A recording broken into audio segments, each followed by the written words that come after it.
All right. So I decided to do a deep dive on the Wendy Williams situation.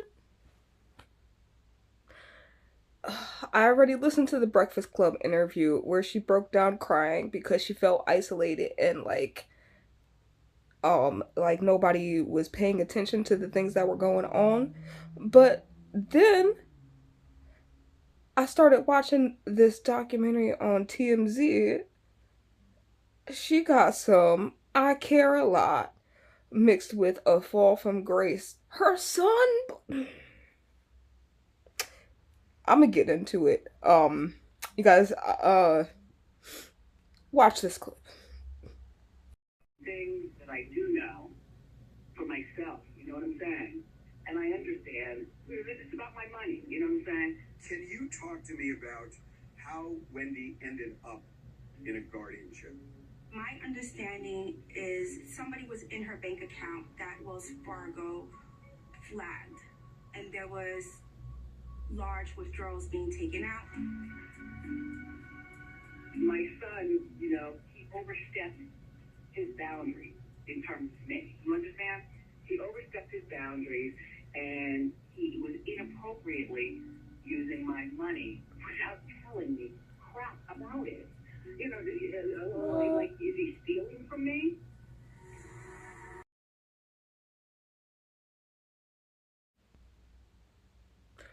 All right, so the whole thing, it talks about how her son linked up with some older woman that's around her age, pretended to be her, has been spending a lot of her money, and all types of craziness. So I don't know.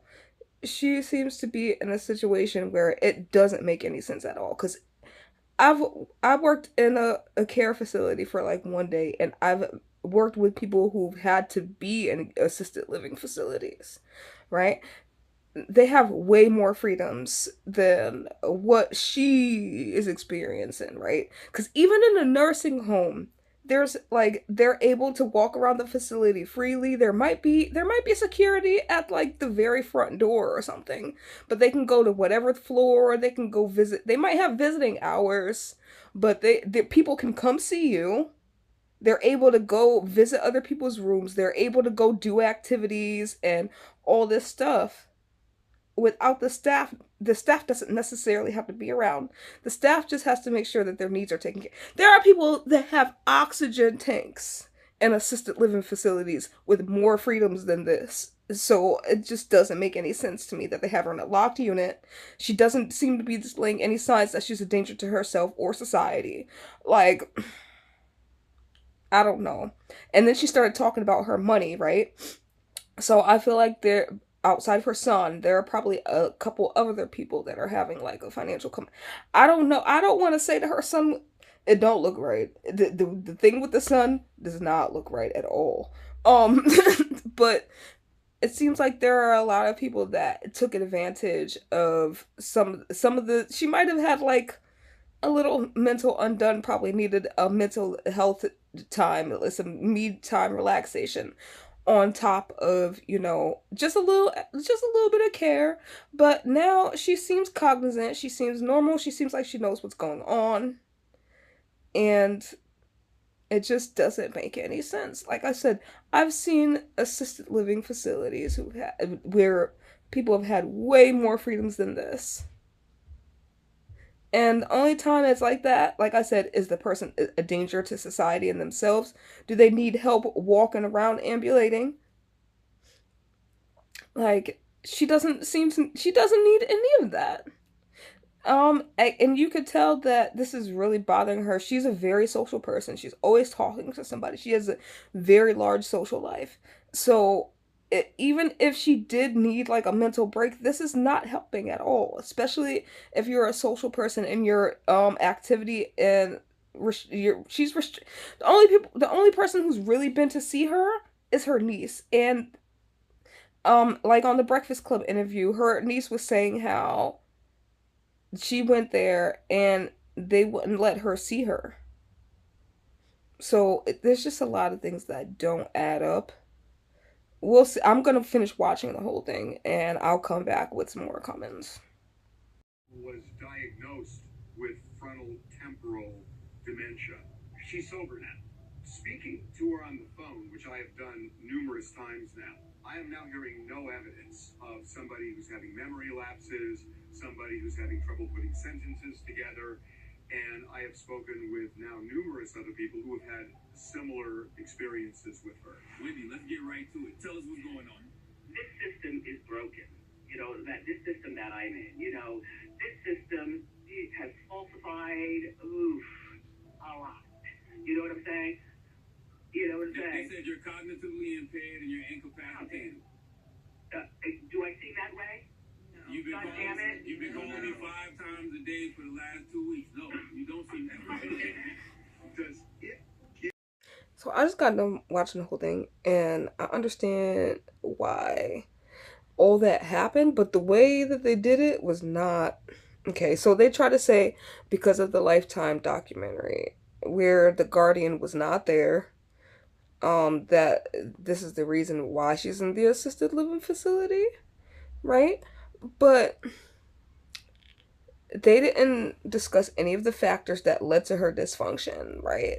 So not only was she dealing with financial abuse where people were taking advantage of her money, she also was dealing with the fact that there was a death in her family, all types of craziness going on. And the reason, like, she has Graves' disease, so sometimes Graves' disease can kind of make you like, and I feel like that can also be like when you're under high stress and on top of alcoholism, like when you're under high stress, that can affect the Graves' disease a lot. So she was going through her own health problems, financial abuse, just had a death in the family, a lot of different stuff that was going on that would cause any normal sane person to be not in their right mental state of mind.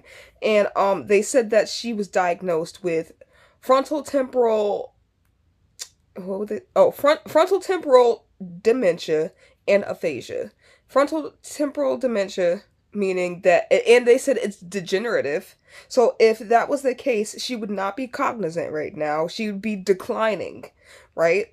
That's a degenerative condition, meaning that you decline. So you start losing more and more and more as you go on, right? She didn't seem to be on the decline. She actually seemed a lot better from the Lifetime thing.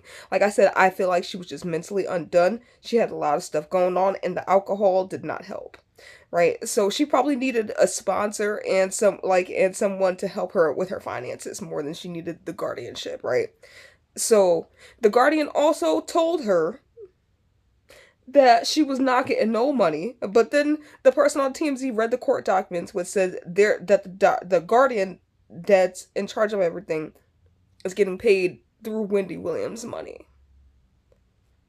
So it's just a lot of weirdness that was happening around that, and I feel like there was a lot of stuff that didn't make sense. So the guardian didn't even come on it. The guardian has not been present. You only see her in the pictures or making a statement from the court where she talks about how she can't make a statement, right? So we see the guardian this whole time. Like I said, I care a lot vibes. There's a lot of striking similarities, as you can see with, right? She seems, like I said, I feel like she really did have a problem, but it's not the one that they're trying to say that it is. Like I said, I feel like a normal person going through this amount of stress will probably have, I won't say the same dysfunctions, but similar dysfunctions, right?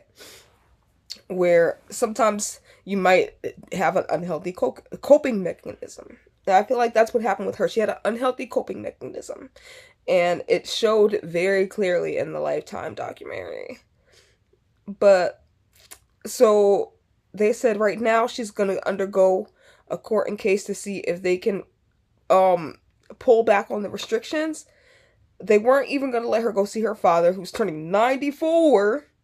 And then, like, she was afraid to cry because she thought it would be used against her. Afraid to cry. Like, that's crazy. So they're gonna let her go see her father for 2 days. I guess the guardian decided, okay, she can go see her father for 2 days. But they said they don't know if they're gonna change the diagnosis about the frontal temporal dementia and dysphagia. I mean, I said dysphagia. That's something completely different. Aphasia. Frontal temporal dementia and aphasia, right? So hers seems to be more of an alcohol related dementia. The person on TMZ was talking about that, and that makes a lot of more sense because she was drinking a lot on that Lifetime documentary. So that probably did present as a problem and an unhealthy coping mechanism for her with the amount of stress she was going through. And aphasia means you don't have the ability to form sentences and communicate properly. And with that amount of stress and alcohol, of course, I'm not saying that is right, but it makes more sense than what these people were saying about her. So hopefully they decide to let up on the restriction and free her out because she seems like she's really suffering from not having that social interaction. She's a very social person. So I don't know. Tell me your thoughts on this. Yeah, the documentary is on Tubi. I was watching it on Tubi, a TMZ documentary. Like TMZ has come a long way from hopping out of the bushes, by the way. But she also gave her like comments on everything she thought about current events, and she was pretty spot on. Like some of the stuff was like cuz she doesn't have access to certain things, but she was pretty spot on with her assessments. But yeah, what do you guys think? Do you think the Guardian and the courts got it wrong? Or do you think they're on the right track? Let me know what you guys think. And with that being said, I'm all this. Deuces. Bye. Peace.